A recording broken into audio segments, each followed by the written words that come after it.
Agradecer primeiro essa conexão que nós tivemos com algo maior para fazer um teatro com esse tema que é bem pertinente, né?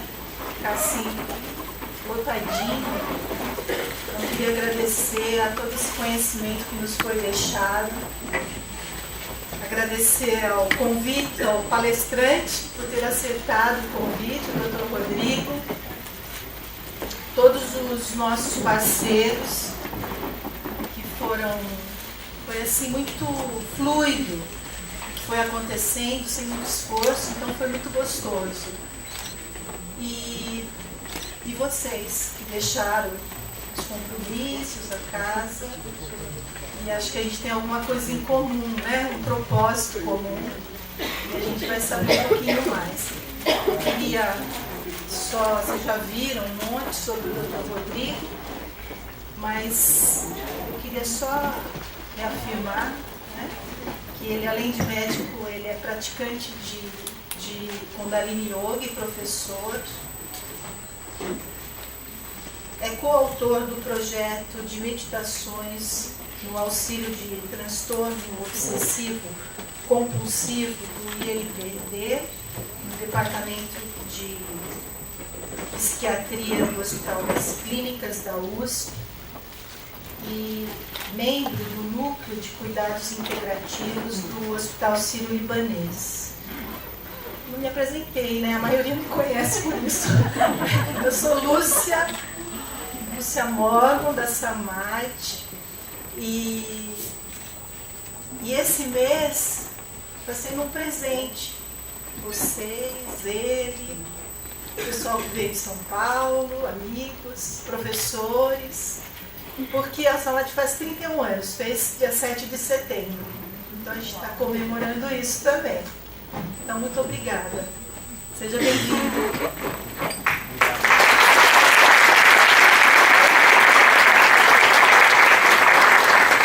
Obrigado. Boa noite. Queria agradecer a presença de vocês, agradecer ao convite da Lúcia e a esse amparo todo carinhoso que a gente recebeu aqui. Antes de começar, eu vou contar um pouquinho da história, como é que um médico radiologista está dando uma palestra de yoga.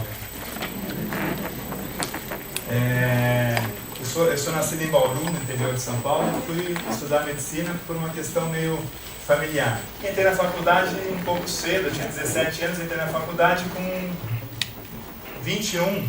Depois a gente vai entender um pouco melhor, a gente vai começar a estudar a anatomia e o desenvolvimento através da yoga. Com 21, talvez no terceiro ciclo de consciência, eu tive uma crise de parar e pensar o que eu estava fazendo da minha vida ali no quarto ano da faculdade.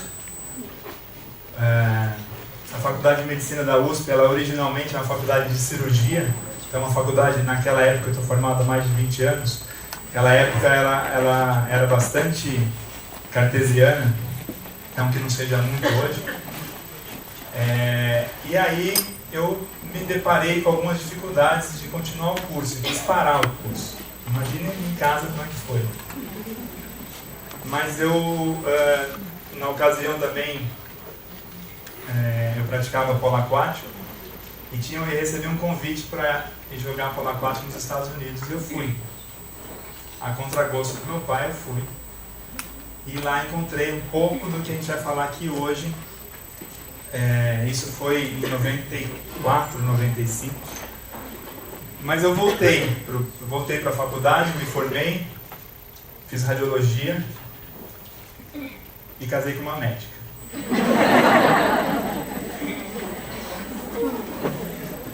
E aí a gente voltou, depois de formados na radiologia, a gente voltou novamente já em outro contexto para fazer o doutoramento na área da radiologia. E a gente voltou, na verdade eu voltei, eu tinha morado em Ventura, na Califórnia, em Santa Bárbara, fiquei por 6 meses lá. E depois a gente voltou e morou em San Diego. Então isso faz parte da história que eu vou contar para vocês, essa ida e vinda da faculdade de medicina. E hoje eu acho que eu consigo, de uma posição bem confortável, falar das duas áreas que eu trabalho, que é na medicina alopática, na radiologia. Trabalho com imagem do sistema ósseo-muscular, trabalho muito com medicina esportiva e ressonância do sistema ósseo-muscular. E trabalho também, quase que hoje dividido ao meio, minha vida profissional entre a radiologia e a yoga e a meditação, que é o que a gente vai falar hoje para vocês. Então sejam muito bem-vindos. Antes de mais nada, todo esse material que vai ser apresentado está disponibilizado já, está aqui nesse desktop, então é só pedir para o pessoal que eles encaminham para vocês, então não precisa ficar anotando, tirando foto, todo o material vai ficar disponibilizado.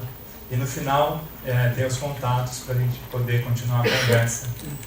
E também a gente vai deixar para o final, espero que dê tempo, pelo menos meia hora para a gente bater um papo sobre o tema. Ok? Sejam bem-vindos, fiquem à vontade. Talvez se apagar um pouquinho aqui, não precisa apagar muito, só que acho que já está bom.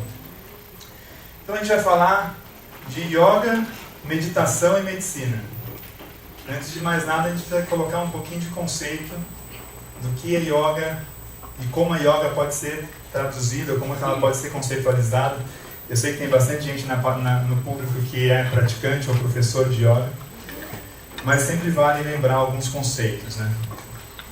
A yoga pode ser dita como uma prática para restaurar a harmonia mente e corpo.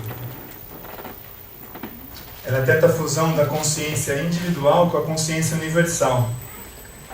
E é interessante porque ao fazer yoga, você já está dando um passo nessa união. Qual união? União entre o corpo físico, o corpo mental e o corpo espiritual. A yoga foi desenvolvida há muito tempo, eu vou dizer 5.000 anos aproximadamente, com o intuito de trazer união e equilíbrio entre o corpo físico e o corpo mental, e por que não do corpo espiritual. Essa é a base do yoga. E a gente vai usar essa palavra que é o samatva, que pode ser traduzido como homeostase, equilíbrio. Então, a base do nosso trabalho, a base do trabalho de yoga, do praticante, do professor, é buscar esse equilíbrio. Como eu disse, ela originalmente foi desenvolvida para o desenvolvimento espiritual, desenvolvimento pessoal. E alguns textos já falavam dessa questão de acalmar a mente. Só que atualmente também ela é usada como terapia. Então eu costumo dizer que yoga e meditação não foi desenvolvida para a gente entrar no vestibular. E a gente tem uma demanda grande de adolescentes procurando yoga e meditação para entrar no vestibular. Mas ajuda. Não foi desenvolvida para tratar a depressão, mas ajuda, e ajuda bastante. Então é um pouco disso que a gente vai discorrer nos próximos 60 minutos ou algo parecido. Não dá para falar de yoga sem falar de Patanjali. Patanjali foi o primeiro cara que resolveu organizar essa história e colocou em sutras. Eu vou falar rapidamente, não vou entrar em detalhes. Nos 8 sutras de Patanjali, que são regras de comportamento, autodisciplina. Não tem um yogi que fala que pratica yoga se ele não tem autodisciplina. Começa daí. Os asanas, que são as posturas físicas, e já vou começar dizendo isso. Provavelmente muitos de vocês têm um conceito que yoga é para aquelas pessoas magras, elásticas, que ficam de ponta cabeça. Não é isso. Pode ser isso também, mas não se trata de ficar de ponta cabeça nas posturas invertidas ou nas posturas mais difíceis que a gente pode imaginar, aquelas capas de revista, né, com aquelas pessoas bonitas, magras, alongadas, fazendo aquelas poses todas A gente pode fazer yoga e nós vamos fazer hoje uma experiência sentado nessa cadeira do anfiteatro. Pranayama, na linha de yoga que nós trabalhamos, pranayama é a base do trabalho. Pranayama é respiração, técnicas de respiração.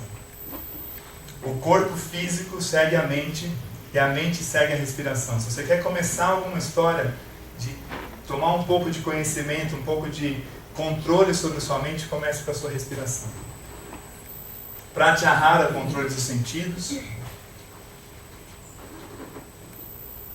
Concentração. Dhyana, que é meditação. E Samadhi ou Samadhi, com coincidência ou não, acredito que não, o nome do centro, que é relaxamento e iluminação. Aqui vale uma outra ressalva. Samadhi, ou para nós da Kundalini Yoga, Shunya, um estado de meditação plena, é possível para qualquer ser humano. E não apenas para poucos iluminados, como foram tantos na nossa história. Para citar alguns, Jesus Cristo, Buda e entre outros. Qualquer indivíduo vivo que respira consegue colocar sua mente em meditação. Ok, tipos de yoga. Se a gente for falar de tipos de yoga, eu fico aqui até as 10 da noite e não acabo de falar. São muitas variedades, são muitas técnicas, muitos tipos. E quando isso chegou ao Ocidente, até hoje a gente pode chegar e ver algumas academias fazendo ginástica com licença chamando de yoga. Sem nenhum desrespeito por eles, mas muitas vezes as pessoas desrespeitam a técnica original para dar uma brazucada, trazer para o modo brasileiro ou ocidental. O que a gente vai falar aqui hoje é da Kundalini Yoga, que faz parte dessa lista de yoga tradicional, original. Não vou entrar em detalhes em cada tipo. A mais conhecida, pelo menos aqui primeiro chegou no Ocidente, mais se disseminou, foi a Hatha Yoga. A gente vai falar aqui de Kundalini Yoga. Kundalini Yoga é uma yoga bastante ancestral, embasada ainda nos ensinamentos ancestrais, trazida pelo mestre Yogi Bhajan. Ela é bastante abrangente. Quem pratica Kundalini Yoga sabe o que eu estou falando. Ela tem tanto as práticas dos mantras, dos sons, a gente vai falar um pouquinho e praticar um pouco disso hoje. Práticas dos exercícios respiratórios, os pranayamas. Exercícios físicos, que são os asanas, as posturas. Geralmente na Kundalini Yoga, os asanas são em movimento. Tem gente que chama, parece com a Hatha Yoga, só que é em movimento. Relaxamento, parte fundamental da prática. Geralmente a gente faz deitado ou sentado numa cadeira confortável. E as meditações. Eu diria que a Kundalini Yoga ela pode ser dita como uma yoga bastante meditativa.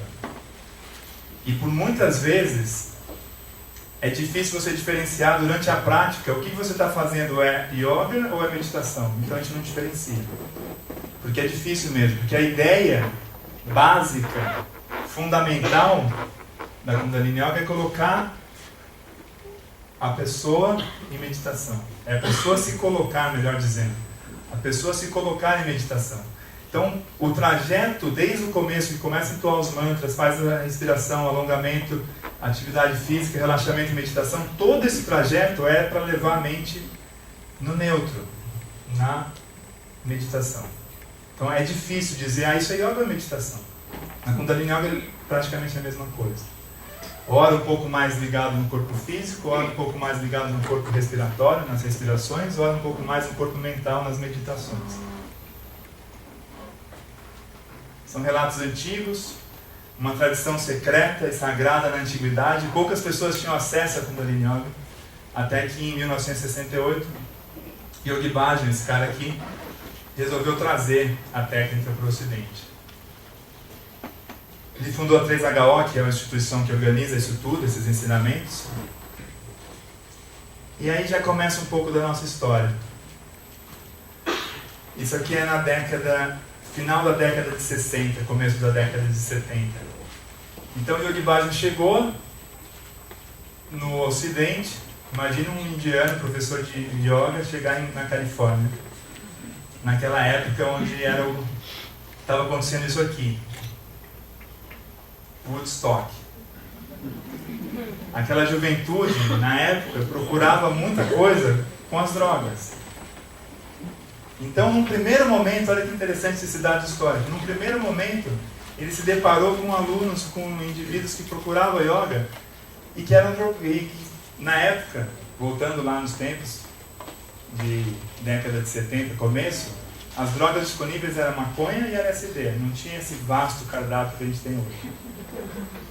E ele falava assim, vocês não precisam da droga, vocês não precisam usar a droga para atingir o que vocês estão buscando com a droga. Então, logo no primeiro momento da história da Kundalini Yoga no Ocidente, já começou essa ideia de ajudar as pessoas em algum contexto clínico específico. E foi fundado, então, logo no começo, um programa de Kundalini Yoga para desintoxicação de drogas. Então, logo no começo, a gente já tem essa história da yoga que era lá tradicional, original, secreta, chegou no Ocidente, abriu para todos e já se deparou com essa juventude e ele falou, olha, dá para a gente trabalhar nisso. E foi o que aconteceu. Hoje, muitos dos professores que estão publicando na literatura, professores que estão se destacando, seja na Universidade de Harvard, na Universidade de San Diego, são caras que estavam ali, em seus 20 e poucos anos, que trocaram talvez a maconha pelo pranayama sem drogas. E aí quando a gente começa a falar de Kundalini Yoga, de Yogi Bhajan, começa a aparecer esses caras de turbante, né? Aí você fala, mas o que é isso? Né? Então eu vou explicar um pouquinho disso que eu acho que é importante. Toda vez que a gente fala de Kundalini Yoga é importante esclarecer. A Kundalini Yoga ela nasceu originalmente na região da Índia, que hoje é o Paquistão. Então naquela época era a Índia, até que os ingleses fizeram aquela coisa democrática, né? Passaram uma linha e falaram assim, amanhã isso aqui é o Paquistão. E o pessoal que morava ali teve que se mudar e voltar para a Índia. Sair da Índia, que não era mais Índia, e voltar para a Índia. E naquela região tinha muitos Sikhs, é uma região dos Sikhs, a religião do Sikhismo. E originalmente, num primeiro momento, os Sikhs não gostavam dessa prática de yoga. Porque na cabeça deles a prática do yoga vinha do hinduísmo, da prática do Hatha Yoga. E eles falavam assim, não, aqui vocês não têm espaço, aqui é o território dos Sikhs. E se alguém aqui conhece um pouco do Sikhismo, o Sikhismo é uma religião muito interessante, ao meu modo de ver, mas ela, diferente do budismo, ela não é pacífica, não. Eles são guerreiros. E se você entrar no território deles, eles vão falar, isso aqui não é seu território. Eu tive essa experiência, fui até lá para ver isso e sentir isso, e realmente eles não são muito amigáveis para quem não é do território deles. Mas esclarecendo que Yogi Bhajan era Sikh, e a técnica, em alguns momentos, teve um imbricamento com o Sikhismo. Isso é importante ser dito, porque não se trata de uma prática de religião, não se trata de uma prática religiosa. Voltando na essência, a yoga e a meditação é para equilíbrio físico, mental e espiritual, não religioso. Pelo menos é isso que a gente vê e é isso que a gente encara. Ele era um cara do Sikhismo e trouxe o Sikhismo para fora da Índia também, assim como ele trouxe a Kundalini Yoga. Então ele tinha conversas interreligiosas aqui com o Papa João Paulo II, essa aqui é a esposa dele, e aqui com o Dalai Lama. Essa foto é bem antiga, inclusive eles eram jovenzinhos. Mas a resposta é muito clara, essa pergunta se trata de religião.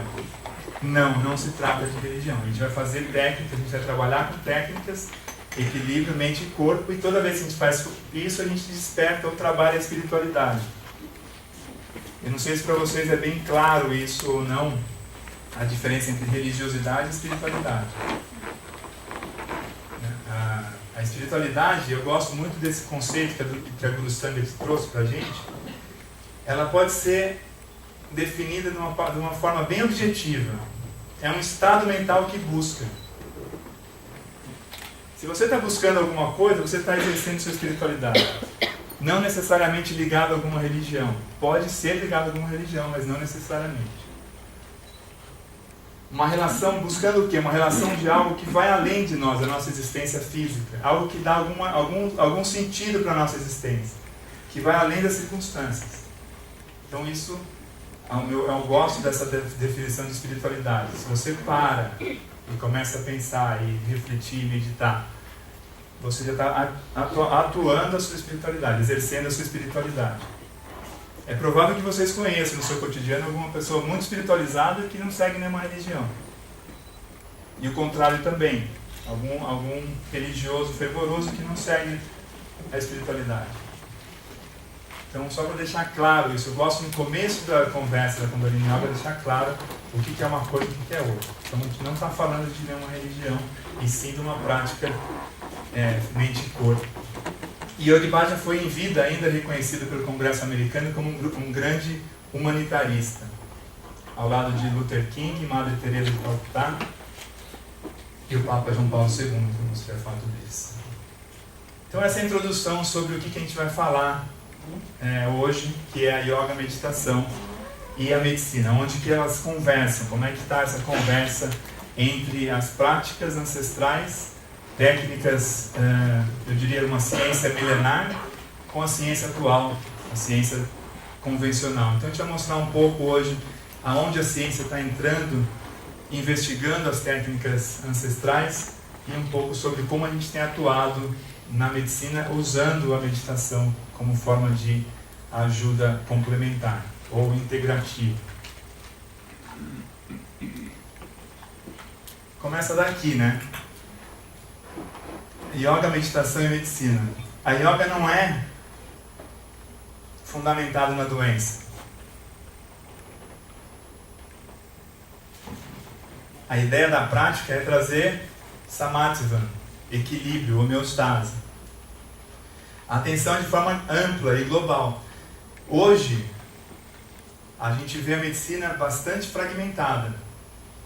Tanto que você precisa de 5 médicos, né? O cara que trata do olho, o cara que trata da pressão, o médico que vai fazer seus exames de rotina, um oncologista. Então, a gente vai um pouco contrário a esse movimento, que é trazer todo o equilíbrio junto. Então, a ideia da prática é restaurar esse equilíbrio, a homeostase.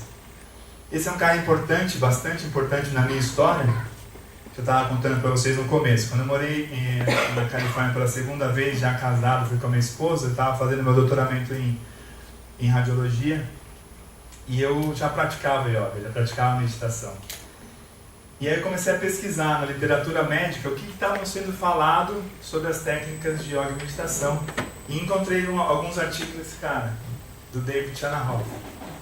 E aqui é uma história engraçada até, né? Porque eu estava com a minha esposa, a gente trabalhava em hospitais diferentes. Então de manhã ela ia para o hospital onde ela fazia neurociências, e eu ia para o hospital onde eu trabalhava com a radiologia ortopédica.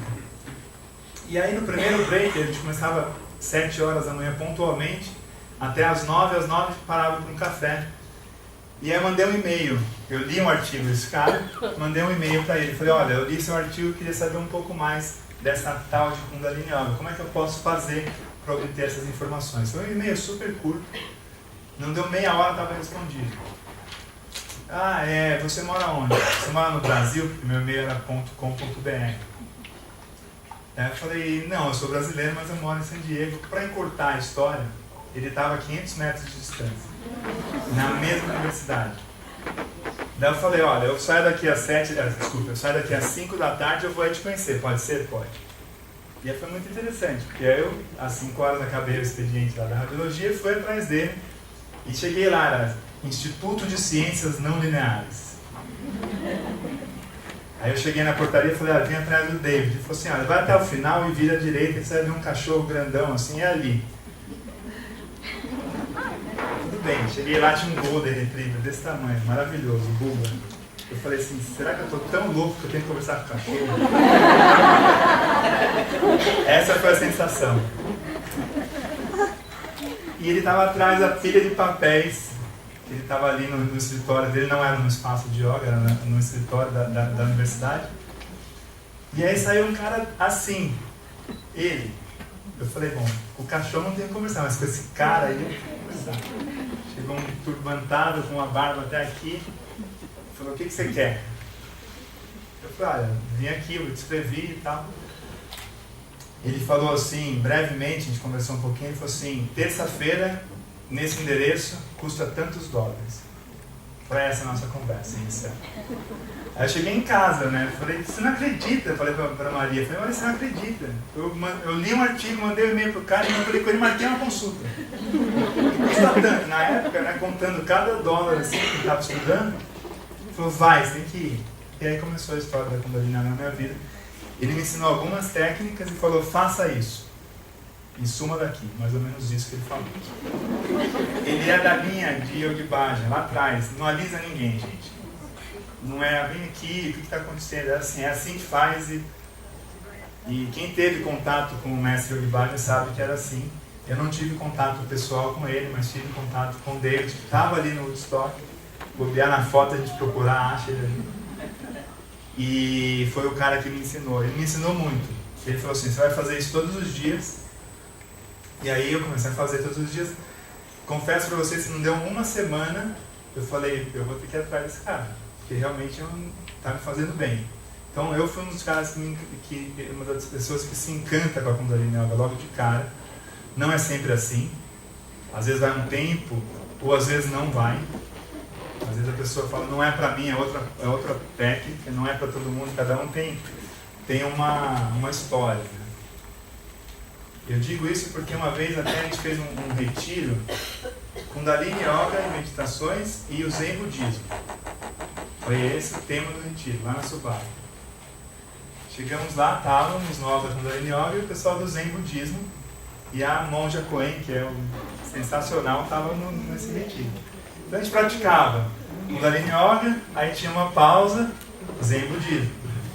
Aí as pessoas falam assim, nossa, que Zen, vai fazer Zen. Vai, senta na posição do zazen e fica olhando para a parede branca durante 1 hora. Não tem nada de zen. E eu tive a maior dificuldade. A maior dificuldade. Falei para ela, isso não é para mim. Falei, quando ele não é para mim.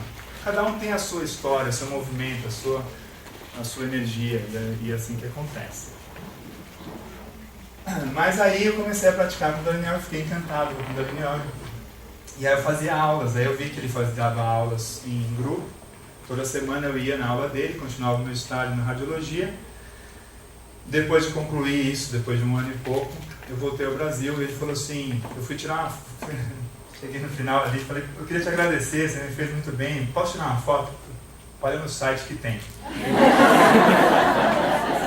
Falei, tá bom, valeu. Mas ele falou assim, só que tem uma coisa, você vai levar esse trabalho que a gente faz aqui para o Brasil, nós vamos trabalhar juntos. Não tive a menor condições de dizer que eu ia pensar que não. E eu voltei ao Brasil. Primeira coisa que eu fiz foi ligar para os camaradas que moravam em São Paulo e falei assim, conheci um troço muito doido, vamos lá em casa. E toda semana a gente dava aula de Kundalini Yoga lá em casa. E aí eu resolvi depois me informar o que era isso no Brasil, e fiz o curso de formação, etc. Então foi essa a minha história na Kundalini Yoga. A gente vai falar um pouquinho desse cara e dos trabalhos que a gente tem feito com a Kundalini Yoga. Se alguém conhece o PubMed é um site americano que fica toda a literatura médica. É um site específico, diferente do Google. Se você vai estudar alguma coisa médica, você pode colocar no Google. Mas se você coloca no PubMed, vai vir, pelo menos passou no crivo da academia, no crivo da ciência acadêmica para ser publicado.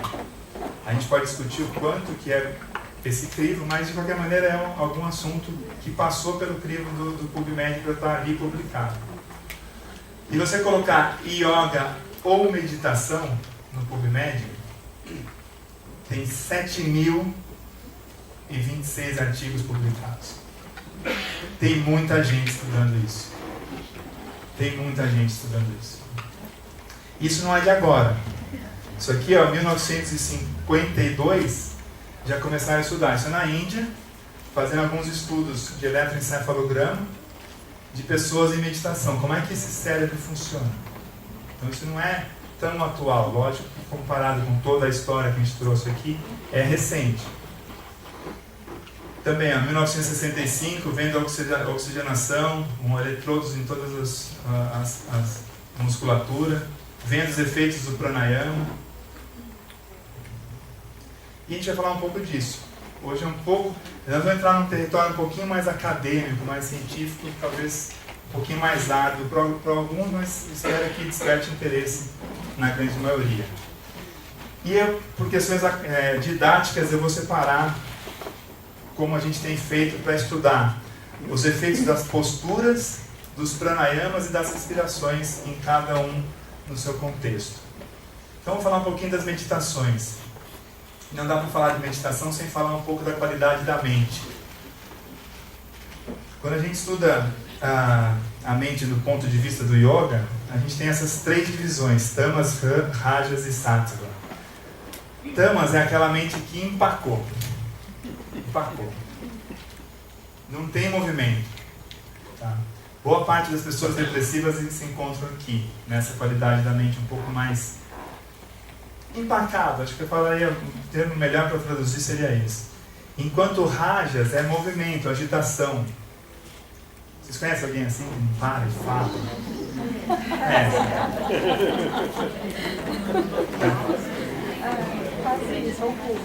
Geralmente essa pessoa tem muito rajas, a mente está muito ligada. E a mente é incrível, porque ela tem a capacidade, a mesma capacidade que ela tem de ficar saltando de galho em galho. Eu estou seguro que vocês não estão aqui o tempo todo. Eu estou seguro que vocês já foram em casa, já pensaram no filho. É normal, natural. Mas também é natural que a mente vá para a vastidão, para a neutralidade. E esse sattva é um estado mental que traz claridade, paz, equilíbrio, neutralidade. E todos nós temos tudo isso. Alguns um pouco para cá num momento, outros um pouco para cá no outro, outros um pouco para cá. Aqui, treinamento mental faz com que você consiga levar sua mente no neutro. Disciplina, prática. Também podemos dividir de forma didática a mente em positiva, negativa e neutra. Não que positiva é legal, boa, e negativa é ruim, mas a mente positiva é aquela que te impulsiona. Vamos fazer, vai dar certo, é bom que a gente tenha. Ela em desequilíbrio não dá muito certo. A negativa é aquela protetora, que protege, que é bom. Geralmente os pais têm isso. Não vai, cuidado. Não põe a mão na tomada. Não beba e dirija, e assim vai. Protetora. Boa também. Mas ela em desequilíbrio, a pessoa não consegue entrar no avião, às vezes. Tem medo de tudo. Acontece com qualquer um, gente. Nós não estamos falando de uma posição que... Isso pode acontecer na vida de qualquer pessoa. Desequilibrou, começa a ter medo, não consegue, trava. Ou então, achou que dava, deu um passo maior do que conseguia dar. E a mente neutra. Então, boa parte do que a gente vai falar e fazer hoje está pautado na mente neutra, meditativa. E algumas meditações, alguns exercícios, têm mais a ver com uma parte da mente do que a outra. Então, não são todas as meditações iguais. Não são todas as práticas iguais. O estado meditativo ele é muito semelhante. E a ideia é que qualquer meditação leve o indivíduo a um estado meditativo. Mas as práticas não são iguais. Mas se alguém chega com uma queixa, síndrome do pânico, por exemplo, super frequente hoje, extremamente gratificante trabalhar com esse pessoal. Porque tem esse desequilíbrio. E onde a gente vai trabalhar? Quem tem alguma ideia? Quando a pessoa chega, eu vou dar uma dica que ela chega desequilibrada porque a mente negativa está muito ativa. Como é que vocês acham que a gente vai trabalhar com alguma dica? Neutralizar ela. Neutralizar, não na positiva. A gente vai no neutro. Quanto mais neutra a mente fica, mais fácil ela se equilibra. Então essa é a base do trabalho. Existem técnicas de terapia comportamentais que exploram isso e entram em contato com a mente negativa, tenta trazer alguma coisa positiva. A nossa forma, com yoga e meditação, de ajudar essas pessoas é através da mente neutra. e ajuda, gente. É extremamente gratificante. Aquela técnica que veio lá de trás, que desenvolveu para equilíbrio mente e corpo, ela está sendo usada para tratar um desequilíbrio. A pessoa aprende a respirar. Engraçado, né? Aprender a respirar. Todo mundo sabe respirar. Vocês estão respirando, não estariam aqui, né? Mas a gente ensina a pessoa a respirar. Simples e eficiente. Então, um pouquinho de conceito sobre meditações. Isso aqui eu gosto, me divido um pouquinho.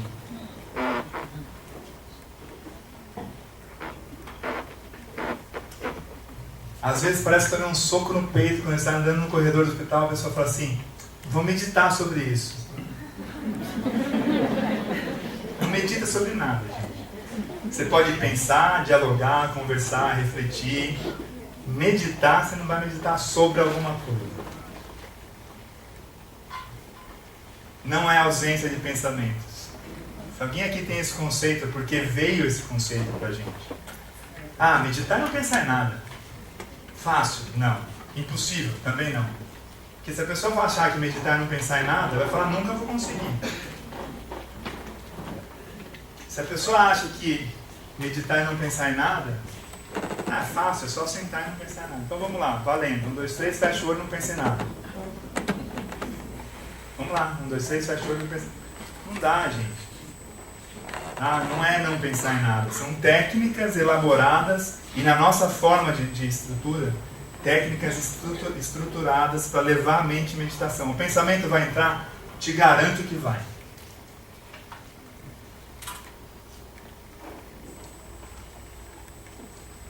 Medita-se para o nada, e quando esse nada é atingido, que para nós é chamado de shunya, o praticante pode experimentar uma sensação de bem-estar, de clareza. Shunya. E os mantras podem ajudar. Então a gente vai entrar no assunto dos mantras. Esse é um diagrama, uma foto do livro do David, do céu da boca. O céu da boca é extremamente inervado. Tem muitas terminações nervosas. E quando a gente faz um mantra, a gente entoa um som, ele vibra. Isso tem um efeito no cérebro. Mantra pode ser traduzido também como movimento da mente. Mente, man e tra, de onda, movimento. É um som, uma palavra, uma repetição, uma música, que quando entoado e repetido, pode ajudar a ter um controle e um direcionamento sobre a mente. Não seria ótimo a gente ter um controle sobre a nossa mente? Acredite, a mente pode estar aqui para nos servir. É incrível isso. Geralmente não é assim que funciona. A gente está servindo a mente o tempo inteiro, fazendo o que ela quer. Mas aqui é um exercício. É uma técnica, uma prática de colocar a mente no devido lugar. Para nos ajudar. Pelo menos trabalhar junto, não contra. Né? Que é comum, às vezes quer ir para cá e a mente manda ir para lá. Mas não, é para lá que eu quero ir, mas a mente está falando que para lá. Falando alguma coisa muito fora do contexto? E essa é uma definição do Cláudio sobre um aspecto comum em qualquer tipo de meditação é manter o foco em alguma coisa. E é mais importante o foco do que alguma coisa. Então tem gente que usa a parede branca, para mim foi uma tortura. Zen budismo. Só para ter um exemplo, tá, gente? Eu acho incrível o Zen budismo. Não consigo fazer. Ou a chama de uma vela, ou um som, um mantra, ou tudo isso junto. Não seria incrível você ter vários estímulos, você vai em vários estímulos e você conseguir seguir cada estímulo e deixar que a mente entre em meditação sem fazer muita coisa, a não ser ele prestar atenção em cada um dos exemplos que a gente está falando. A gente vai ter um pouco de experiência disso. E aqui eu vou mostrar um vídeo. Se alguém já viu esse vídeo, me desculpe, vai ver de novo. Mas é um vídeo, um experimento super simples, Se alguém na plateia usar aparelho auditivo, peço para diminuir o volume ou tirar, porque a gente vai colocar um vídeo que às vezes incomoda. Você coloca lá? Obrigado. E fica de olho no som, se estiver muito alto, vocês abaixam, por favor. A gente vai mostrar aqui um experimento básico, simples. É uma placa de ferro, pode dar um play. Uma placa de ferro com areia em cima. Básico. Uma placa de ferro com areia em cima. E embaixo dessa placa tem um microfone que vai emitir o som que a gente vai ouvir. E a única coisa que eles vão fazer é jogar mais areia, porque essa areia se dissipa, eles têm que formar mais areia. Então a gente vai ter a experiência. Tá rolando? Pode ir. Perceba que o som está vibrando embaixo dessa placa. E em cima está a areia. Eles estão aumentando a amplitude desse som. Aumentando a frequência.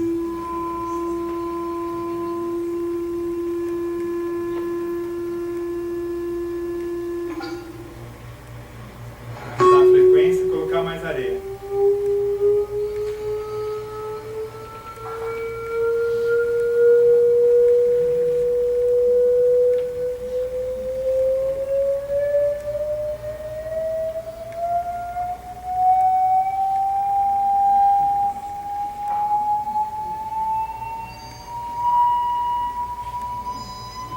Quanto mais alta a frequência, mais complexa a estrutura se forma.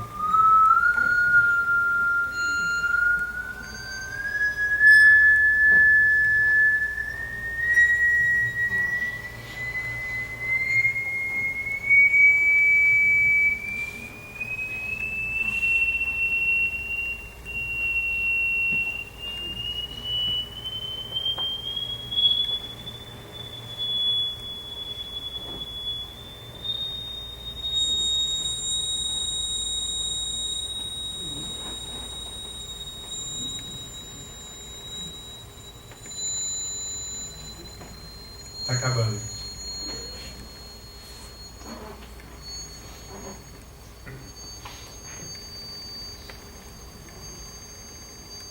Eles abaixaram o som para não incomodar muito vocês. Eu queria que incomodasse um pouquinho, mas eles foram camaradas. Ok. Não é incrível que a capacidade do som de estruturar moléculas de areia, gente? Areia é denso. Nosso corpo não tem areia. Sei lá, diria que 70% é água. Se você vibrar o som numa frequência mais alta, e geralmente são sons de qualidade frequenciais altas, você tem a capacidade de dar uma pequena organizada. Não vou dizer que vai resolver os problemas. Mas é interessante. Eu acho muito interessante. Pode voltar. Ah, já está aqui já. Então a gente vai fazer um mantra. O mantra básico da Kundalini Yoga, inicial. Eu vou explicar o significado para vocês, lembrando aquele conceito do Cláudio. Mais vale o foco no mantra do que no significado dele. Mas como a gente vai falar um dialeto que poucos conhecem, a gente está lidando com Gurumukhi. O dialeto é Gurumukhi, não é sânscrito, isso é Gurumukhi. Om, a palavra Om, não é organização não governamental. Om é o som Om, só que no Gurumukhi é Om. O G quase não aparece, mas o significado é parecido. A totalidade, o todo, o universo, o conceito que você quiser trazer para essa amplitude que a gente vive nessa bola flutuando no meio desse monte todo de coisas. Namo é uma reverência, e não tem yoga e meditação que não haja reverência. Se não houver reverência, pode chamar outra coisa.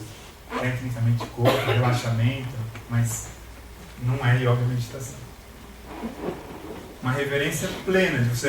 Então o que está falando aqui? Eu me reverencio perante o todo, fazendo parte dele. Ekonkar, o todo, eu e todo e eu somos um. A gente está, de qualquer maneira, a gente está conectado. Então, Om Namo é uma reverência ao todo. Guru, Gu escuridão, Ru é luz. Tudo que traz luz é um Guru. Pode ser um Guru, uma pessoa, pode ser uma prática, uma intenção, um objeto. O que traz luz na sua vida é um Guru. Deve, elevado, Namo, uma reverência. Então, a parte filosófica, romântica, intelectual desse mantra é algo do tipo: eu me coloco em reverência perante o todo e me coloco em reverência perante os ensinamentos.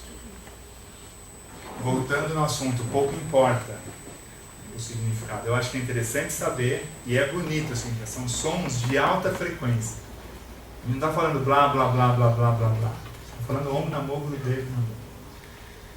Eu vou convidar vocês a gente fazer esse mantra por algumas vezes. Fiquem à vontade, se não quiser fazer, não precisa. Não é uma armadilha. Vocês podem, fiquem à vontade. Eu gostaria que vocês experimentassem, mas é a escolha de cada um. Como a gente vai fazer? Sentem-se firmemente na cadeira. Coloque os iscos na cadeira, em vez de ficar assim, né? Sessão da tarde da Globo. Então sente-se firmemente na cadeira e apoie os pés no chão. Dentro do possível, coloque o pé bem plantado no chão. A gente tem o hábito de fazer uma postura que é um mudra de oração, uma postura clássica de reverência, que são as mãos juntas, uma pequena pressão entre as palmas e as palmas e os polegares tocando no osso do peito, no externo. Essa é a posição clássica do mantra Om Namo Gurudev Namo. Muito usada em práticas de meditação yoga. Essa postura, esse mudra. Mudra é a posição das mãos. A gente vai fazer Om Namo, eu vou mostrar como é que a gente vai fazer algumas vezes. De preferência, feche os olhos relaxados, a coluna relativamente edificada. Então eu vou fazer uma vez e depois eu vou deixar o microfone para poder fazer com vocês, acho que eu consigo sentar aqui. Então a gente vai inspirar pelo nariz. Observe só, por favor. Om Namo. Aí acabou o ar, puxa pela boca. E a gente complementa. Gurudev Namo. Então é um convite, quem não quiser não precisa fazer, mas seria legal para ter essa experiência. E aí procurem trazer a experiência para essa prática. Ou seja, não evitem, dentro do possível, de ficar assim: nossa, que coisa esquisita que eu estou fazendo. E pior é que tem um monte de gente fazendo junto. Não é uma seita, não é uma religião. É uma experiência. Deixe a sua mente ter essa experiência. E como eu disse para vocês, não é ausência de pensamentos. Então vai ser muito provável que no meio do mantra vai vir um pensamento. Eu adoro esse exemplo, vou dar de novo. Tá lá. Preciso do supermercado. Depois vocês me contam se alguém teve esse pensamento. Mas pode ser outro. Preciso buscar meu filho na escola. Se bem que agora acho que já grupo de hora. E assim vai, né? Cada um tem o seu contexto aí, que não cabe aqui para xeretando. Mas, se esse pensamento entrar, tudo bem, aceite. Deixa ele vir. Apenas não fique irritado ou irritada porque ele veio e não elabore, não comece a fazer a lista do supermercado agora. Deixa para depois, ou já fez antes, né? Pessoas organizadas já tem a lista. Acabou o requeijão, já anota ali que acabou o requeijão para não ter que ficar. O que falta aí mesmo? Organização. Então eu convido vocês a entrarem na postura, feche os olhos, traga as mãos junto ao peito, inspirem.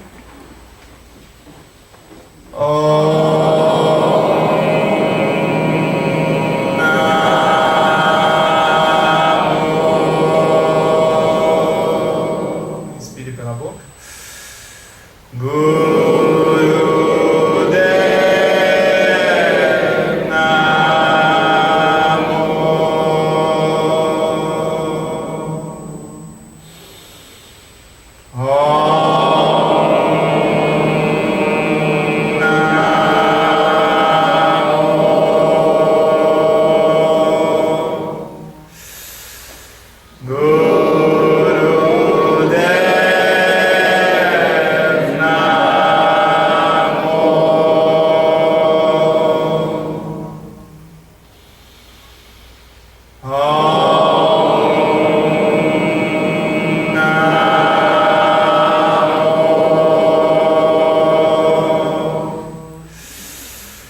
Gurudev Namo.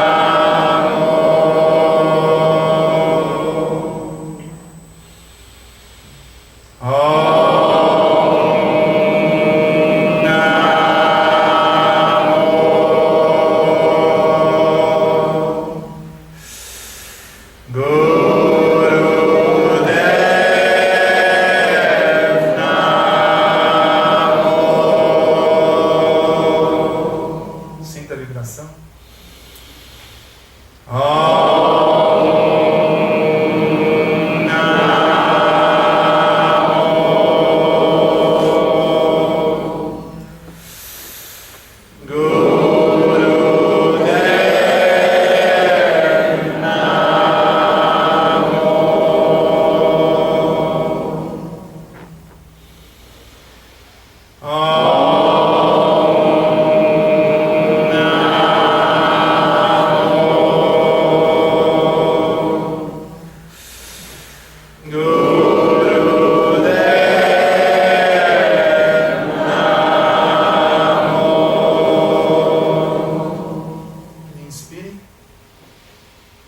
Expirem, relaxa as mãos nos joelhos, mantenha os olhos fechados e apenas observe um pouquinho a sua postura, a sua respiração.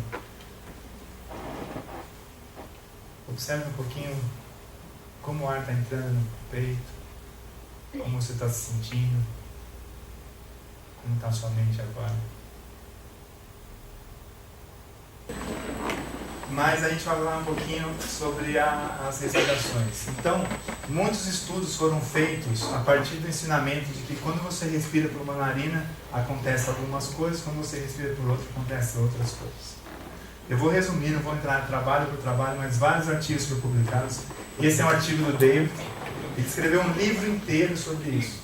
É um livro muito árduo, não recomendo, sobre isso, é muito técnico.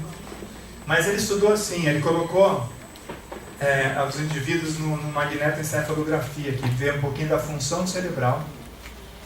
A gente não tem esse método no Brasil ainda. E aí começou a ver que a respiração pela narina direita estimula o hemisfério cerebral esquerdo. Isso era meio esperado e de fato aconteceu. Isso por eletroencefalograma também foi mostrado e vários estudos outros mostraram. E eu vou só mostrar aqui, muitos de vocês conhecem, o sistema nervoso autônomo. Autônomo é porque ele funciona sem a gente precisar ficar mandando nele, né? Respiração, digestão. E ele pode ser dividido em simpático e antipático. Simpático e parasimpático. O simpático é um estímulo muito essencial para a vida. É um estímulo adrenérgico. A gente chamava de luta e fuga. E o exemplo clássico era: o indivíduo vai e encontra com um leão, e aí ele tem todo o estímulo do sistema nervoso autônomo simpático. Libera adrenalina, libera cortisol. A pessoa fica pronta para correr ou para lutar. Essencial para a sobrevivência, gente. Ele é ruim? Não. Ele é bom. Ele salva a gente do perigo. Hoje é raro a gente encontrar o leão, mas a gente encontra uma vez por ano para fazer nossa declaração. E a gente encontra violência, a política que a gente está vivendo. Esse aparelhinho que quase todo mundo tem na mão, ele é um terror, ligado? É um terror. Ele é ótimo no modo avião, sensacional. Tem um monte de coisa que você pode fazer nele. Mas é muita informação, gente. É um furacão chegando na Flórida, o terremoto no México e as notícias de Brasil. Então, a gente está sobre o efeito do estresse diariamente.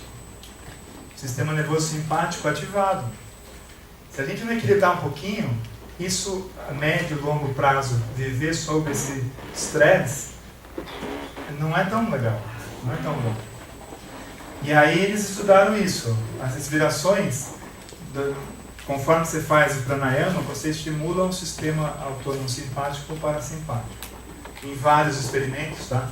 Esse aqui também é lá de San Diego, do David. Esse aqui é um indiano. Esse aqui é outro indiano. Esse aqui é o de Toronto, no Canadá. Mas todos chegaram, esse é outro do David, todos chegaram a essa conclusão. Que uma respiração lenta e profunda, você respirar calmamente, e ou forçar uma respiração pela narina esquerda, você estimula seu sistema nervoso parasimpático, estímulo vagal, que a gente chama. Isso ajuda em vários contextos: diminuição de estresse, diminuição de ansiedade, melhora da qualidade de sono e assim vai. Okay? A gente vai fazer um pouquinho de pranayama para parar de falar um pouco e vocês poderem experimentar. Então vou pedir que vocês sentem confortavelmente, para quem quiser também. Então essas respirações, respiração longa e profunda e respiração unilateral forçada pela esquerda, foi comprovado, isso já era falado, mas foi comprovado, reduz a frequência cardíaca, reduz a pressão arterial, tem bastante gente tratando disso. Um dos caras foi o Herbert Benson, um dos primeiros a começar a estudar isso, com resposta de relaxamento na Universidade de Harvard. Era um cardiologista que começou a tratar com pranayama. Lógico, hipertensões leves. E aumenta o sistema nervoso e aumenta o parasimpático. Então a gente vai fazer respirações simples. Eu peço que vocês sentem-se confortavelmente. Se possível, feche os olhos, não precisa, mas se possível, feche os olhos para aumentar a experiência. E apenas observe o ar entrando pelas narinas tranquilamente, sem muito esforço. Inspire tranquilamente. Quando o ar, com as duas narinas mesmo, quando o ar encher o pulmão, segure um pouquinho o ar no peito e mentalmente pense a palavra vitória em 3 sílabas. Vitória. E solte pelas narinas tranquilamente. Faça essa respiração lenta, profunda, consciente.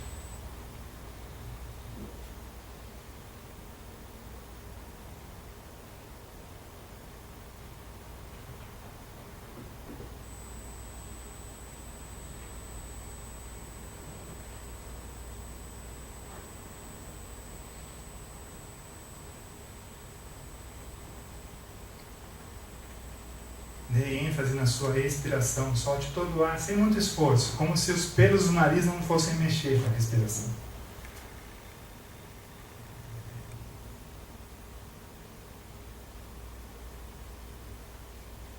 Faça a respiração bem suave, como se a pessoa do seu lado não percebesse que você está fazendo esse exercício. Relaxe os ombros, relaxe a face e observe o ar entrando e saindo pelas narinas suavemente. Tome um tempinho para segurar o ar no peito enquanto pensa vitória em 3 sílabas. Depois retome a respiração.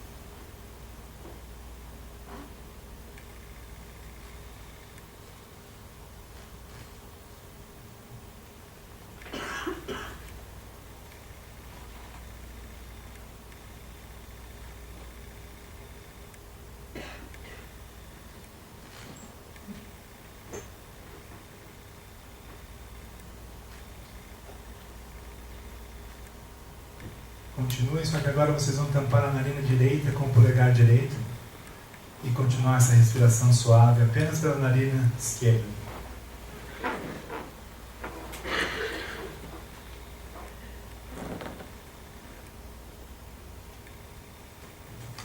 Vou falar um pouquinho sobre a saúde mental. Então a gente tem usado isso no contexto clínico para ajudar no tratamento dos distúrbios do humor, como depressão e bipolaridade, e sobretudo de transtornos ansiosos, pânico, estresse pós-traumático, transtorno obsessivo compulsivo, distúrbios do sono, e um desafio é lidar com psicose. A gente não vai entrar nesse assunto hoje, porque é um assunto um pouco mais complexo, mas a gente tem levado as técnicas para dentro do contexto de distúrbios com psicose. É um desafio um pouquinho maior, mas a gente tem enfrentado. Esse é o artigo que eu li lá atrás, em 2004, que é uma introdução sobre as meditações da Kundalini Yoga, que foi o artigo que eu encontrei na literatura médica, foi onde me levou o David. Eu tive a oportunidade de conhecer a Sarah Lazar. Sarah Lazar ela é uma norte-americana neurocientista. Ela esteve no Brasil em 2013 e esclareceu alguns pontos e mostrou alguns artigos sobre isso. E é interessante como que a meditação ajuda nos sintomas depressivos e ansiosos, né? Muitos dos sintomas depressivos estão relacionados ao que já passou. É comum o sintoma depressivo ou a pessoa depressiva ficar se lamentando. Ah, porque foi isso, meu pai, minha mãe, meu cachorro, meu irmão, meu vizinho, foi aquilo, porque eu fiz assim, porque eu fiz aquilo. meio que se arrependendo. Isso é um sinal de sintomas depressivos relativamente comuns. Enquanto que a ansiedade, um pouco é necessário e é bom, mas assim como o estresse que eu estava falando para vocês. Mas demais, geralmente está antecipando demais. Vou dar um exemplo prático. Quando você viaja de avião, né, geralmente você despacha a mala. Daí você chega do outro lado lá. E aí você chega antes da mala chegar. Você fica ali assim, se puder você sobe na esteira. Outro dia eu vi um aeroporto que tinha uma faixa que ficava uns 3 metros da esteira. Maravilha, você ficava lá longe, olha a minha ali, dava um passinho, pegava e saía. Mas não era isso que eu queria falar. Eu queria falar o seguinte: além do aglomerado de pessoas, você fica ali 5 minutos que seja, a sua mente viaja. Você começa a pensar, não vai chegar. Aí você começa, eu vou ter que fazer compra, eu vou comprar isso. Não, mas eu preciso presente para aquele. Não acredito, não vai chegar. E começa, e vai, e fantasia, e vai lá longe. Geralmente ela chega. Geralmente. Aí você pega a mala e vai embora, como se nada tivesse acontecido. Você perdeu 5 minutos, ficou fantasiando, sua mente foi lá longe, gerou um monte de ansiedade, liberou um monte de adrenalina desnecessário. E aí quando você não está naquele momento, não está sem julgamento, pelo contrário, você fica julgando, essa companhia não dá, né? Sempre atrás, não extravia. Estou falando alguma bobagem? E aí a mente meditativa, ela incrivelmente, ela se desfaz um pouquinho do que já passou e do que está por vir. E aí automaticamente reduz o estresse, a ansiedade e a depressão.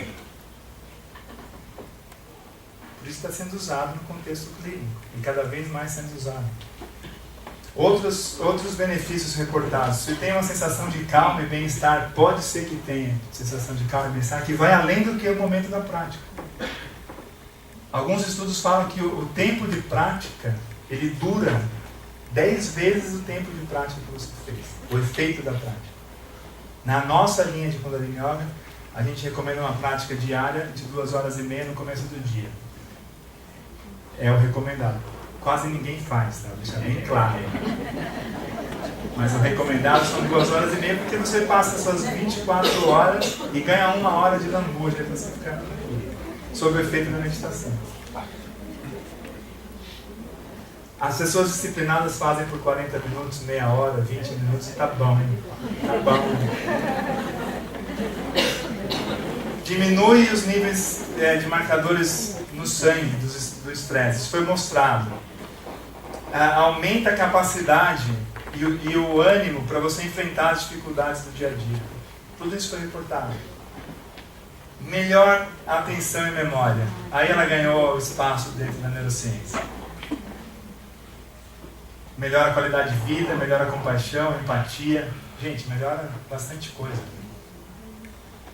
Outros benefícios. Estão estudando que as meditações podem aumentar a liberação do GABA, que é um neurotransmissor responsável por várias...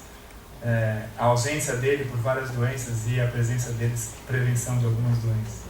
Pode liberar a ocitocina, que também aumenta o bem-estar.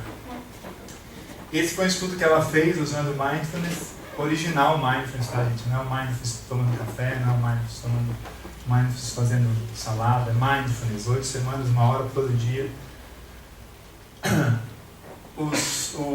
As taxas no sangue de anticorpos do grupo que fez a meditação, mais do que o dobro de quem não medita, de quem não meditou. Você dá uma trégua para o seu sistema nervoso, dá uma trégua para o seu sistema imunológico. Você aumenta a sua capacidade de combater as doenças. E aí ela começou a fazer imagem. Chegamos na era da neuroimagem. E aí abre um capítulo todo novo. O primeiro estudo que ela fez, ela pegou malabaristas. Falou, você vai fazer malabarismo. Esse grupo fez malabarismo, esse grupo não fez. E ela estudou que o grupo que fez malabarismo teve um aumento na espessura do córtex cerebral, na área motora de coordenação. Ela falou, opa, talvez dê para estudar na meditação. E começou a estudar. O que ela chegou, uma das conclusões que ela chegou é que a área do córtex pré-frontal, essa área do córtex frontal e da ínsula, estão relacionados à atenção seletiva. Trocando em miúdos, o meditador ele tem uma capacidade um pouquinho maior de focar no que ele quer do que a mente ficar ali, né? Não, mas eu quero ler esse livro, não quero pensar onde está minha filha, meu filho, quero ler esse livro. Então, essa capacidade se mostrou através dos exames de imagem que o meditador tem um pouco mais do que o não meditador. E isso ajuda porque memória e atenção estão atreladas. Se você presta atenção, você memoriza. E ela mostrou isso com esses estudos. E aqui foi um frenesi. Aqui foi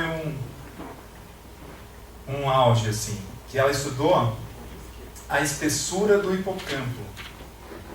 E sabidamente na neurociência, o hipocampo, ele, em várias doenças, para citar algumas, depressão grave, depressão de longa data, estresse pós-traumático grave, Alzheimer, todas essas doenças degenerativas crônicas cursam com redução do hipocampo. E isso é relativamente fácil de ser estudado com ressonância magnética hoje em dia. O volume do hipocampo.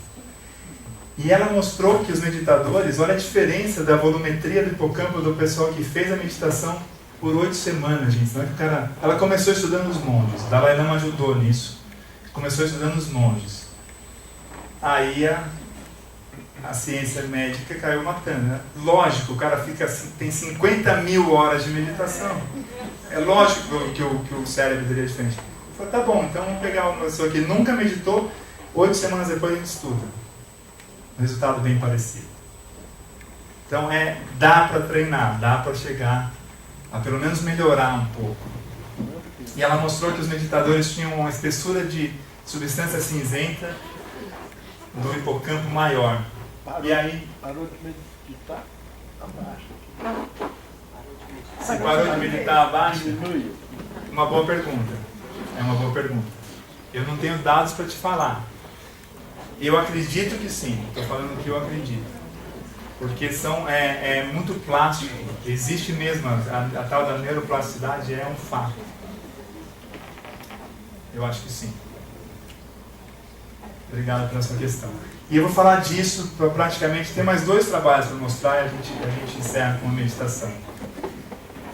Estresse, meditação e Alzheimer. Aonde que a gente está com as evidências? A prevenção. E vamos falar do Kirtan Kriya. O Kirtan Kriya é uma prática que a Kundalini Yoga abraçou com tudo, simples e eficiente. Por isso que eu acho que quando a gente fala que a Kundalini Yoga chegou no Ocidente, no Brasil, etc., fala por que ela é legal assim para os ocidentais, se ela não foi desenvolvida para o contexto que a gente está hoje. Porque ela pode ser relativamente fácil de fazer, curta e eficiente. Quem não gosta disso nos dias de hoje? Se pegar a juventude, então, se puder ser em 30 segundos, melhor.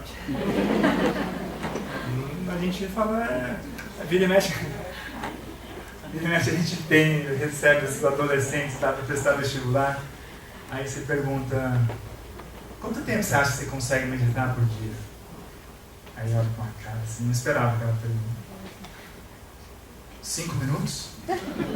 Melhor do que nada, é verdade, 5 minutos é melhor do que nada. Mas se puder separar 20 minutos pelo menos, já ajuda bastante. E esse estudo estudou o Kirtan Kriya. Vou falar para vocês um pouco sobre isso e a gente vai praticar o Kirtan Kriya. Os benefícios prováveis. Já falei dos neurotransmissores. Alguns mostraram mesmo que aumenta a acetilcolina, norepinefrina e talvez o GABA. E aqui tem uma coisa que a Mônica vai gostar. A representação do homúnculo cortical. O que quer dizer isso? Esse nome feio aqui. O córtex cerebral, ele entende nosso corpo diferente do que ele é. proporcionalmente. Acho que alguns de vocês já tiveram acesso a essa informação, que é aquela língua grandona, a mão grande. E o que a gente está fazendo muito no Kirtan Kriya? A gente usa a voz, usa muita motricidade da língua, usa toque na ponta dos dedos para fazer a meditação. E olha como que o nosso cérebro nos vê. Assim. Para o córtex cerebral ele está vendo isso. Olha o tamanho que é a língua, a boca. Olha o tamanho da mão, dos dedos. Então, talvez isso explique muito o efeito da prática. Porque é uma meditação que você ativamente mexe os dedos. E toca os dedos para que o seu cérebro perceba que está tocando os dedos simultaneamente dos dois lados. A língua, para entoar o som, tem que mexer a língua. E eu convido que mexa a língua, sinta o som. Sem contar o mantra e o foco na postura e o foco do olhar. Mas vai além. Outros prováveis benefícios. Aumenta o fluxo sanguíneo cerebral. Talvez seja um benefício contra a degeneração cerebral. Porque chega mais sangue. Quando você corre, chega mais sangue no quadríceps. Quando você come muito, chega mais sangue na digestão. Quando você medita, chega mais sangue no cérebro. Óbvio que não é só meditação, quando você pensa. Mas, olha só que interessante. Pré e pós, antes da meditação, antes do programa todo de 8 semanas e depois. Tem muito mais sangue aqui do que aqui, chegando, né? Mais oxigênio. O que as imagens avaliam é a quantidade de oxigênio que chega no cérebro. Ah, vai dizer que esse cara é mais inteligente? Não é isso que está dizendo. Está chegando mais sangue, está sendo mais perfusão no cérebro. Em outras áreas importantes, como no giro posterior, no cíngulo posterior e no hipocampo. Já falamos um pouquinho do hipocampo. Funções de memória e funções emocionais. O coração emocional. Também, ó, pré e pós. E aí falaram assim, por causa da música. Qualquer música faz isso. De fato, o som é muito bom. E a música é muito bom. Daí os caras foram além. Desculpe, antes disso, aqui é a irrigação do cérebro, antes e depois. Isso depois de 12 minutos apenas de prática. Tem mais sangue chegando aqui, ó, na parte central do cérebro. E aí, fizeram um controle. Então tá bom. Então a gente pega um grupo que vai fazer o Kirtan Kriya. Esse pessoal aqui vai fazer o Kirtan Kriya. E aqui ele vai ouvir Mozart. Mozart, não é que eu ouvi não vou falar o nome. Conhecidamente uma música clássica de alta qualidade. E não foi o mesmo resultado. O Kirtan Kriya foi superior no aumento da irrigação cerebral. Então, uma técnica simples, fácil de ensinar e de reproduzir em casa. As escalas de avaliação de estresse e bons testes de qualidade de vida foram melhoradas com a prática de 8 semanas são 12 minutos por dia quando eles fizeram esse estudo. E redução dos sintomas de depressão e melhoras no teste de memória. Tem mais. Eu não vou entrar na epigenética, a gente não tem tempo e eu não tenho muita capacidade para falar. Mas estão estudando, resumidamente, estão estudando efeitos sobre... Porque a gente, acho que boa parte daqui estudou aquela história das ervilhas, né? Azãozinha, assim. A genética não é só aquilo, gente. Estão estudando que, resumindo muito a história, que você tem a sua carga genética e os hábitos de vida podem ajudar aquela carga genética a se expressar ou não. E o que é mais incrível que eles andaram vendo é que você mudar o hábito de vida na sua geração, você pode prevenir geneticamente a geração seguinte. Warriguru. É incrível. E os caras não gostaram muito dessa história, mas os caras que escreveram lá atrás falaram, não, é assim, é a genética e pronta, é assim, cara, é assim, nasceu assim, o gene dele é assim, pronto. Talvez não seja bem assim. Melhora o sono. melhora o sono. Uma boa prática de meditação seguida de uma boa noite de sono dá um reboot. É como você pegar o computador e Ctrl Alt Del. E eu adorei esse termo. E além disso, é um spiritual fitness. Porque ajuda na prevenção. O que eles quiseram dizer com isso? A pessoa que medita, ela aumenta a aceitação. Ou seja, está numa situação difícil, enfrentando uma doença difícil, a gente trabalha um pouco na oncologia e vê isso, né? É a cura do câncer? Não, gente. A gente está dando um instrumento para que ela possa enfrentar melhor aquela situação. Aceita melhor, cria uma certa independência, socialização e pode descobrir um sentido e um propósito melhor para a vida. Isso foi chamado como espírito no fim, achei incrível. Não são todas as técnicas de meditação que levam a isso. Você sentar e respirar e prestar atenção é ótimo. Mas você ir um pouco além, entrar em contato com a sua espiritualidade, com a sua verdadeira identidade, que a gente chama de Satnam. Verdadeira identidade a gente não sabe exatamente o que é, né? É difícil dizer qual é a sua verdadeira identidade. Ah, meu nome é tal, não é seu nome que eu perguntei. Ah, não, eu sou enfermeiro, não é isso que eu perguntei. Quem é você? Ah, eu torço pro Corinthians.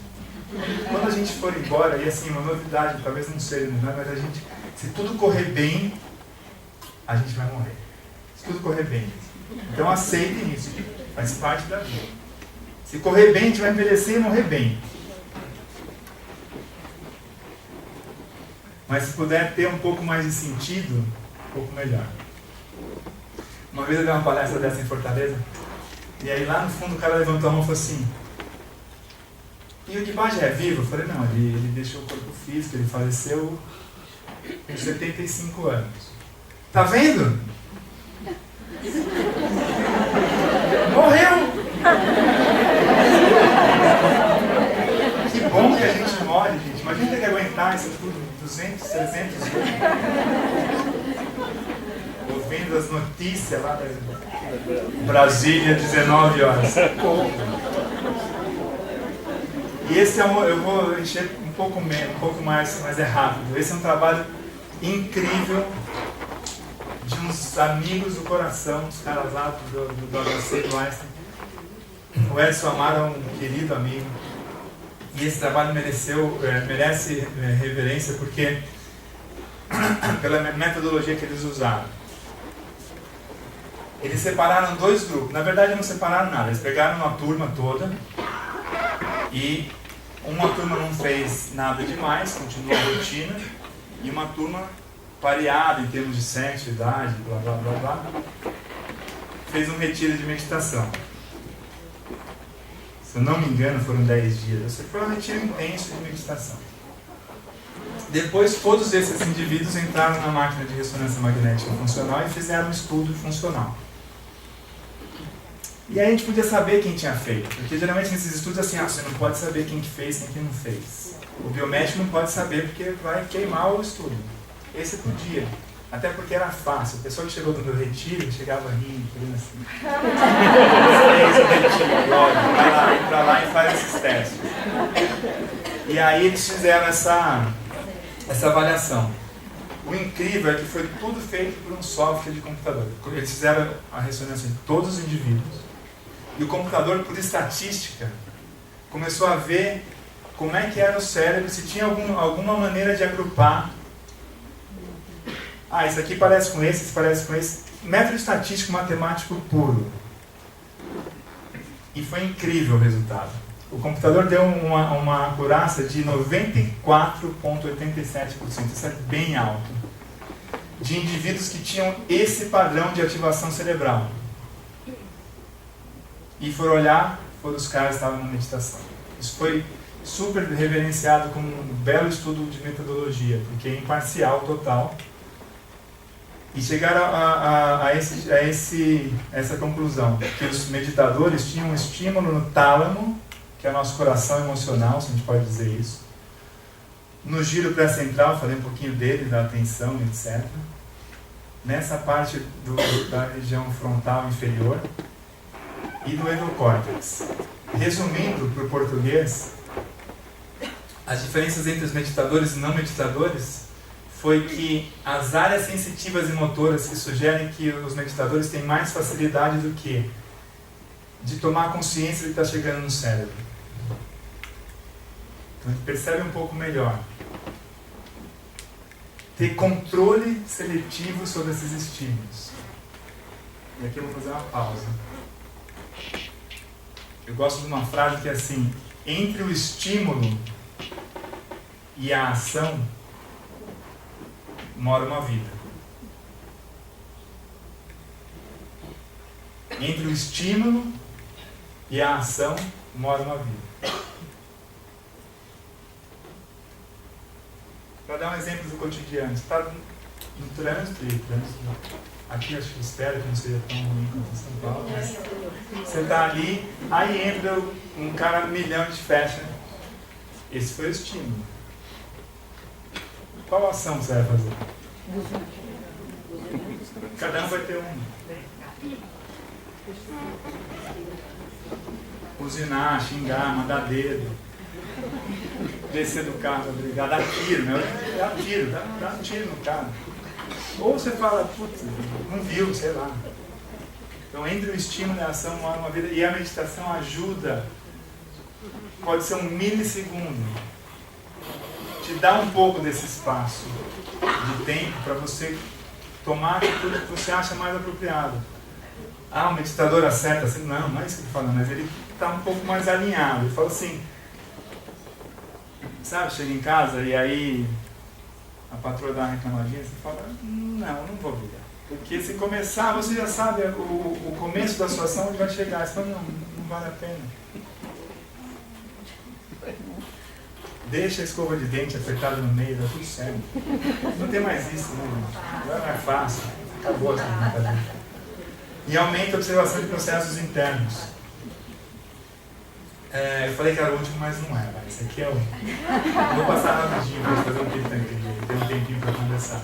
Mas olha que interessante, esse estudo mostrou o potencial de efeitos no longo prazo de meditação na substância cinzenta. Resumindo esse estudo nesse gráfico, olha que interessante. Aqui é a idade, tá? Chegaram aos 80, aqui eu acho que os próximos estudos vão chegar a 100 anos facilmente. Mas chegaram a 80.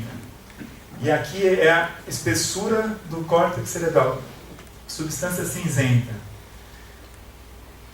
Eu contei o segredo aqui para vocês agora há pouco, que a gente, se correr tudo bem, a gente vai envelhecer e vai morrer, certo? Isso vai acontecer. O nosso cérebro vai atrofiar. Essa é a história natural e tudo bem, gente. Vamos aceitar isso. Essa curva azul é dos não meditadores. Ah, então, aquela história, né? Yogi Bhajan morreu. O cérebro atrofiou. Mas olha que preserva um pouquinho. Talvez quando chegar lá nos 80 anos, ou mais pra frente, se a gente projetar, chega com um pouco mais de substância cinzenta. É engraçado que os meditadores começam com menos, né? Isso é uma avaliação estatística. Geralmente são agrupados iguais.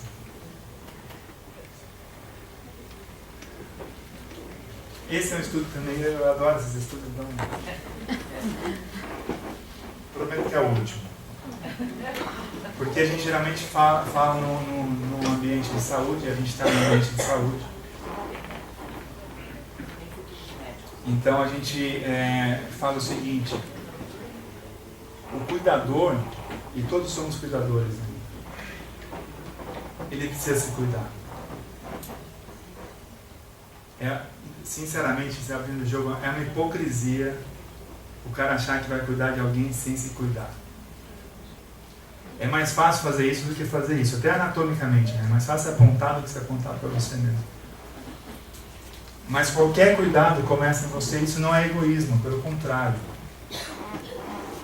Voltando no exemplo do avião, adoro avião, então o comandante ali, que é meu amigo de infância, sabe bem disso.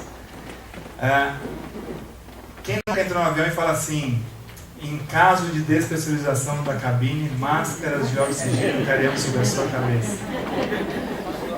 Coloque primeiro a sua, para depois ajudar quem precisa. É mais ou menos isso, gente. Ah, mas eu faço tão bem para tanta gente. Nem me cuida, hipocrisia. Quer fazer alguma coisa? Comece mudando você. Já tem grandes filósofos que passaram na nossa história falando isso. Quer mudar o mundo? Comece mudando você. É fácil? Ninguém falou que é fácil. Então, é um convite, atividade física, gente. Obrigatório, não vou nem comentar. Obrigatório. O que a Organização Mundial de Saúde preconiza? Pelo menos 3 vezes ou 4 vezes por semana, por 40 minutos no mínimo. Ah, preciso correr a maratona? Não, faz uma atividade moderada, não precisa ficar ofegante. Qualquer coisa que mexa o corpo. Se tiver bola é melhor. É verdade.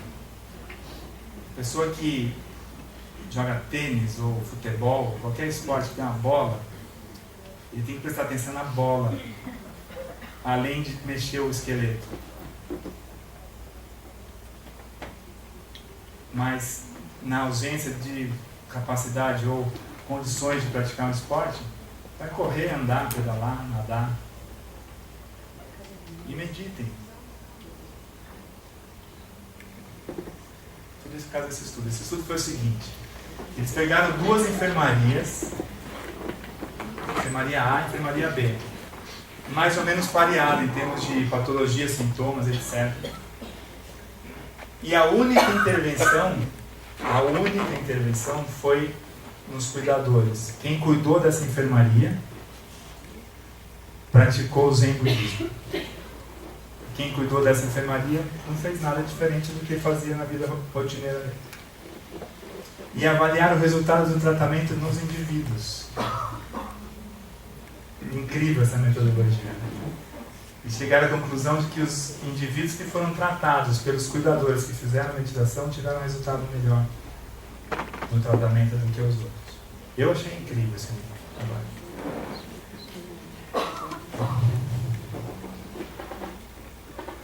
Resumindo, quando a gente vai estudar como se apresentar, os americanos adoram essas coisas. Eles falam assim, põe um resumo para o pessoal saber que está acabando. Então está acabando. As práticas de yoga, sejam pela postura, os asanas, sejam pela respiração, pelo relaxamento, pela meditação, ajudam em quê? No físico. Então, alongar, as técnicas que usam são muito bem-vindas. A gente usa pouco na Kundalini Yoga. Não tem tanto alongamento, mas a gente usa outras posturas. Aumenta a força, equilíbrio, aumenta a capacidade respiratória e aumenta a eficiência física. Consciência, mente e corpo. Aumenta o mindfulness. Hoje está em moda falar mindfulness. É bonito, mindfulness. Atenção plena, você traz mais atenção. Qualquer prática de yoga tem mindfulness. Você tem que prestar atenção no que está fazendo, prestar atenção na sua respiração. Mindfulness, aumenta mindfulness. Aumenta a atenção, aumenta a concentração, aumenta a cognição. Aumenta a capacidade de se entender e se interagir. E a regulação emocional, né? Aumenta a capacidade de você regular o seu estresse, de você ter resiliência. E assim vai. Ali isso tudo chega no que a gente quer falar aqui, que é saúde mental.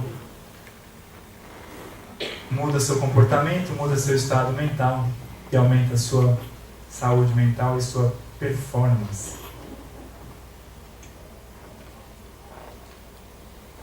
Esse é um livro que eu tirei muito do que está escrito aqui. E esse é um livro do David também, que é o meu livro de cabeceira, que a gente usa muito na Kundalini Yoga. E para concluir, essas são imagens tiradas aleatoriamente do Google. É muito comum, nesse contexto, né, um garoto que está na beira de uma piscina, caiu, é muito comum que a gente vá de encontro a ele. Acho que todo mundo aqui teria essa reação, né? Se alguém desmaia, vai lá, o mínimo sabe o que tem que fazer. Está acordado, não está? Chama ajuda, chama o SAMU, etc. A pessoa vai de encontro com aquela situação. Enquanto que aqui, esse senhor provavelmente tem um distúrbio mental, que a saúde, que a família não conseguiu amparar e ele foi para a rua. É altíssimo o índice de doença mental em moradores de rua. E é comum a gente ir de encontro para ajudar aqui, e é comum a gente fingir que não viu ou dar uma olhadinha para o lado quando a gente fala da saúde mental. E esse aqui endoidou de vez. 1/3 da população tem algum distúrbio mental. 1/3. De moderado, de leve, moderado a grave, mas 1/3. Então eu acho que a todos os cuidadores é importante que cuide da sua saúde, e uma das minhas missões que eu faço de coração é levar um pouco de saúde e equilíbrio mental aonde a gente puder levar. Então, quando a Lúcia me convidou, eu falei assim, primeiro eu falo que sim, depois a gente vê o que acontece. E foi assim que foi. Então eu queria agradecer mais uma vez. A gente vai fazer uma prática do Kirtan Kriya.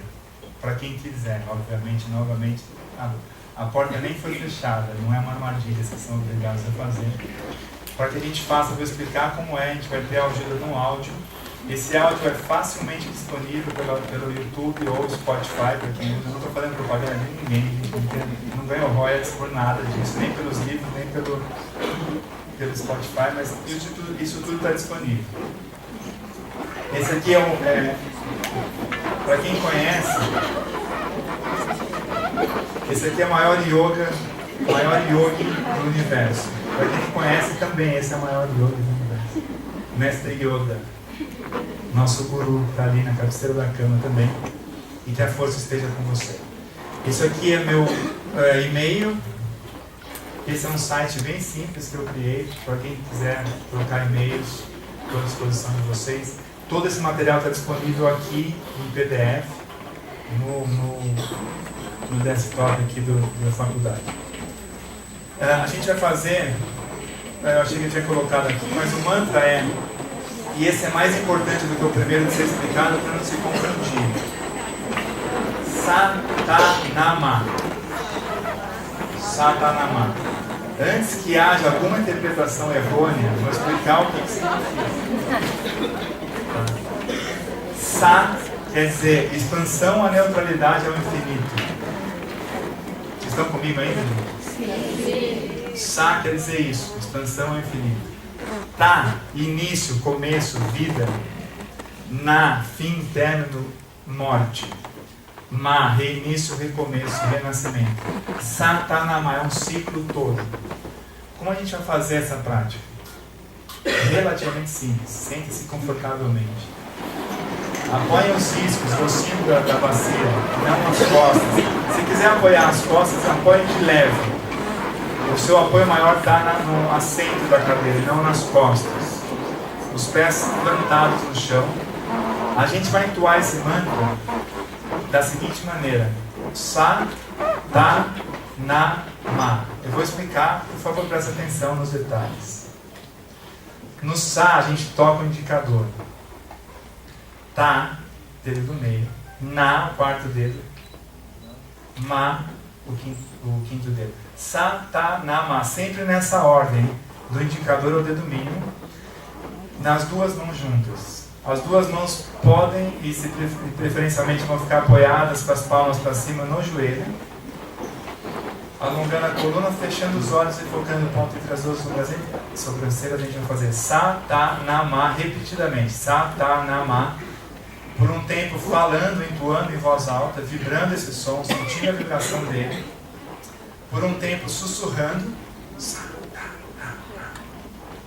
Por um tempo em silêncio, continue fazendo o toque nos dedos e mentalmente entoando, vibrando esse som, mas sem verbalizar. Depois o contrário, sussurrando, falando, e a gente termina. Se por acaso vocês podem usar um instrumento de visualização, que é como se fosse um L, como se o som entrasse no topo da cabeça e saísse pelo ponto entre as duas sobrancelhas. Sa, ta, na, ma. Isso pode otimizar a prática. Quando a mente começar a pular de muito, querer sair, né, já está pensando o que vai comer, está com fome, certo? Procure manter a atenção no mantra, no toque dos dedos. O toque é um toque preciso, tá, gente? Não precisa estrangular o dedo, necrosar a unha. Mas é um toque preciso. Eu diria 1 quilo de pressão. Fácil. Um toque contínuo. Sa, ta, na, ma. E uma outra coisa, se durante o silêncio começar muito instrumental, pode sussurrar baixinho. Ok? Feche os olhos.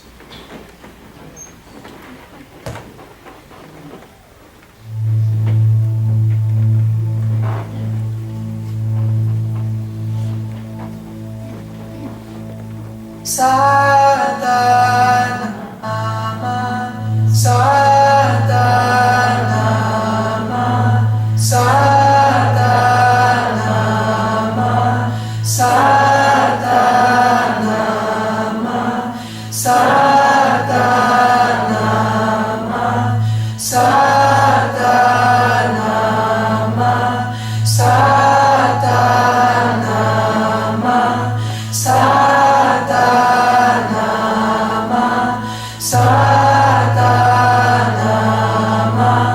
sadhanama, sadhanama, sadhanama. Inspire. Segura o ar. Mexe um pouquinho as mãos, os braços. Tudo bem. Prometo não incomodar mais vocês com palavras. Eu queria apenas agradecer. A gente estendeu um pouquinho no horário, a gente começou um pouquinho depois. Temos alguns minutos. Poucos. 10. Temos 10 minutos para alguma questão, porque depois a gente vai ter que liberar a sala. Eu fico à disposição de vocês, queria agradecer. É um grande privilégio poder compartilhar um pouco disso com todos. O e-mail está aqui. Se alguém quiser entrar em contato. O que a gente fez hoje, o Kirtan Kriya, ele chama-se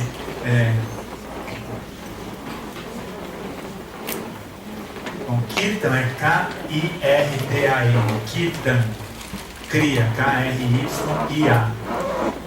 A versão que a gente fez, ela pareceu longa, mas ela é a versão curta. Se você colocar no YouTube Short Version, vai aparecer exatamente essa, uma cantora que é uma graça, um encanto, que se chama Nirinjan. Qualquer dúvida me manda e-mail que eu posso referenciar para vocês aonde encontrar nessa versão que a gente fez. Está disponível no Spotify também. E é uma técnica relativamente fácil de executar. Não vou dizer que foi fácil a experiência, porque queira ou não queira, foram 12 minutos de prática. E eu estou à disposição para questões, colocações nos próximos 10 minutos.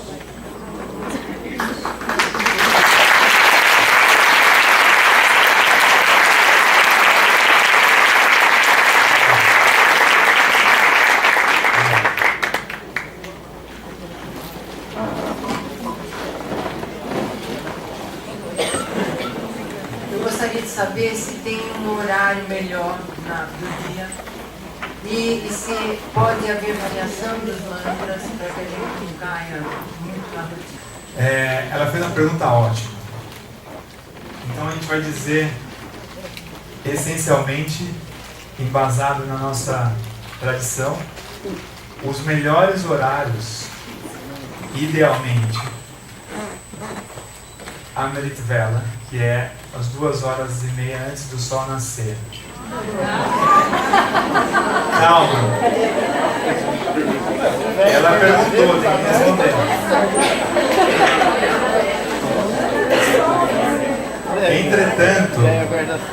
Entretanto, quando a gente traz isso no contexto ocidental,